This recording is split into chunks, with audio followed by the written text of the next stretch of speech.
നമ്മൾ ഇന്ന് പരിചയപ്പെടുന്ന ദേ ഈ മുകളിൽ കാണുന്ന ഫയർമാൻ ഡ്രൈവറിന്റെ എക്സാമിന് ചോദിച്ച ചോദ്യമാണ്. ഒന്ന് ശ്രദ്ധിച്ചേ.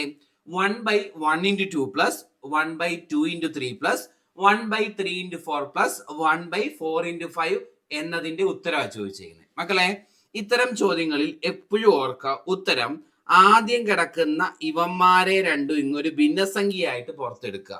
അപ്പൊ 1/1 എന്ന് വരും, മൈനസ് ചിഹ്നം കൊടുക്കുക. അവസാനം കിടക്കുന്ന ഈ രണ്ടവന്മാരെ ഇങ്ങോട്ട് പുറത്തെടുക്കുക.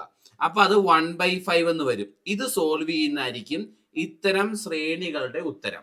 സോ ക്രോസ് മൾട്ടിപ്ലൈ ചെയ്യുമ്പോൾ 5 - 1 4/5 എന്നാണ് നമുക്ക് ഈ ചോദ്യത്തിന് ഉത്തരം കിട്ടുന്നത്.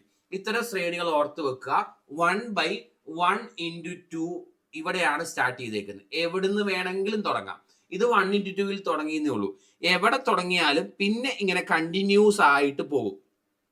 അങ്ങനെ എവിടം വരെ വേണമെങ്കിലും പോവാം. ഇവിടെ 1/4 × 5 അവസാനിച്ചു എന്നേ ഉള്ളൂ. ചിലപ്പം എക്സെട്ര 1/9 × 10 അവസാനിക്കുന്നത്. അങ്ങനെ എവിടം വരെ വേണമെങ്കിലും പോവാം.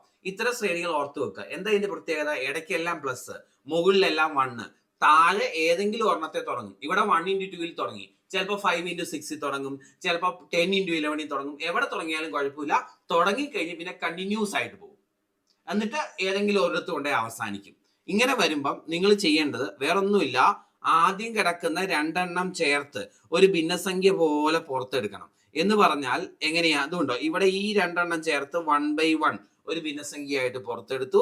ഈ രണ്ടെണ്ണം ചേർത്ത് 1/5 ഒരു ഭിന്നസംഖ്യയായിട്ട് പുറത്തെടുത്തു. ഇത് തമ്മിൽ കുറയ്ക്കുന്നതായിരിക്കും ഉത്തരം. അപ്പൊ ഞാൻ വേറൊരു എക്സാമ്പിൾ ചോദ്യം നിങ്ങൾക്ക് പറഞ്ഞു തരാനാണെങ്കിൽ ഇതേ നോക്ക്.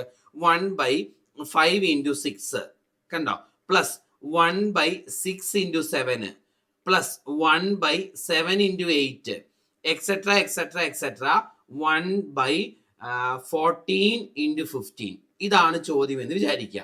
Same pattern. ഇങ്ങനെ വന്നാൽ എന്ത് ചെയ്യണം എന്നാ പറഞ്ഞേ? ആദ്യത്തെ രണ്ടെണ്ണം ഒരു ഭിന്നസംഖ്യയായിട്ട് പുറത്തെടുക്കണം.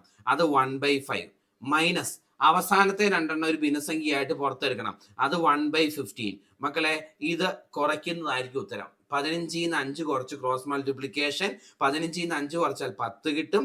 5 × 15 75 എന്ന് വരും. സോ 10/75 ആണ് ആ ചോദ്യത്തിന്റെ ഉത്തരം. അപ്പൊ ഇത്തരം ചോദ്യങ്ങൾ മനസ്സിലായല്ലോ. ഈ ശ്രേണി പഠിച്ചു വെക്കുക, മറക്കാതിരിക്കുക. Thank you.